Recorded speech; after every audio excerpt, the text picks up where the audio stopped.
ବାଲେଶ୍ୱର ସଦର ନିର୍ବାଚନ ମଣ୍ଡଳୀରେ ବିଜେପିର ବିଜୟ ସଂକଳ୍ପ ସମାବେଶ ଯୋଗଦେଲେ ରେଳମନ୍ତ୍ରୀ ଅଶ୍ୱିନୀ ବୈଷ୍ଣବ। ସାଂସଦ ପ୍ରାର୍ଥୀ ପ୍ରତାପ ଓ ବିଧାୟକ ପ୍ରାର୍ଥୀ ମାନସଙ୍କ ପାଇଁ ମାଗିଲେ ସମର୍ଥନ।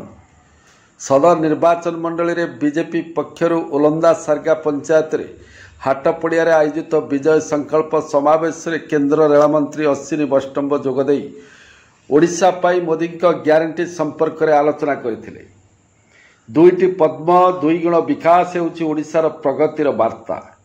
ମୋଦିଙ୍କ ତୃତୀୟ ପାଳି ସରକାରରେ ବାଲେଶ୍ୱର ଲୋକସଭାକୁ ମଧ୍ୟ ସାମିଲ କରିବା ପାଇଁ ସେ ସ୍ଥାନୀୟ ଲୋକଙ୍କୁ ଆହ୍ୱାନ ଦେଇଥିଲେ।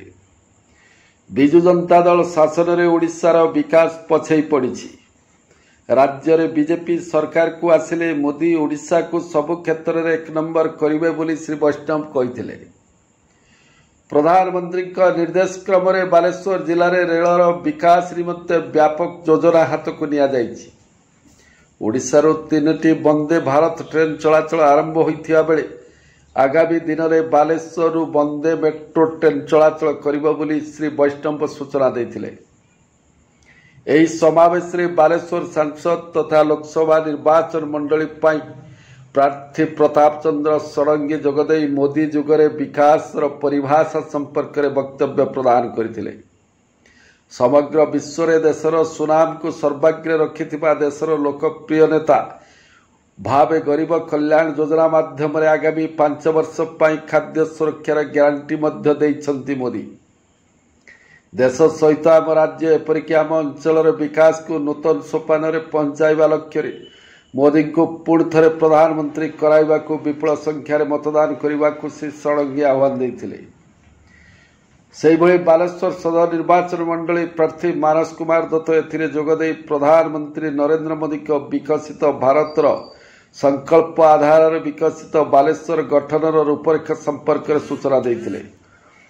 ଏଥିପାଇଁ ଜନସାଧାରଣ ବିଜେପିକୁ ନିଶ୍ଚିତ ସମର୍ଥନ ଦେବେ ବୋଲି ଶ୍ରୀ ଦତ୍ତ ଆଶା ପ୍ରକାଶ କରିଥିଲେ। ଦୀର୍ଘ 25 ବର୍ଷ ଧରି ରାଜ୍ୟରେ ପରିଚାଳିତ ବିଜେଡି ସରକାରର ବିକାଶର ନାରା ବିଫଳ ସାବ୍ୟସ୍ତ ହୋଇଥିବାରୁ ଲୋକେ କେନ୍ଦ୍ର ସହିତ ଓଡ଼ିଶାରେ ମଧ୍ୟ ବିଜେପି ସରକାର ପ୍ରତିଷ୍ଠା ପାଇଁ ମନ ବଳେଇ ସାରିଛନ୍ତି। ଆସନ୍ତା ଜୁନ୍ 1 ତାରିଖରେ ବିପୁଳ ସଂଖ୍ୟାରେ ମତଦାନ ସହ ଉଭୟ ସାଂସଦ ଓ ବିଧାୟକ ଦୁଇଟି ଯାକ ଆସନ ପାଇଁ ପଦ୍ମଫୁଲ ଚିହ୍ନରେ ଭୋଟ ଦେବାକୁ ଶ୍ରୀ ଦତ୍ତ ସମସ୍ତଙ୍କୁ ନିବେଦନ କରିଥିଲେ। ତେବେ ଶ୍ରୀ ବୈଷ୍ଣବଙ୍କ ବାଲେଶ୍ୱର ଗସ୍ତର ଦ୍ୱିତୀୟ ଦିବସରେ ସକାଳେ ପ୍ରଥମେ ପୌରାଞ୍ଚଳର 1 ନମ୍ବର ଓ 2 ନମ୍ବର ୱାର୍ଡରେ ଘରକୁ ଘର ବୁଲି ଦଳୀୟ ପ୍ରାର୍ଥୀଙ୍କ ନିମନ୍ତେ ପ୍ରଚାର କରିଥିଲେ।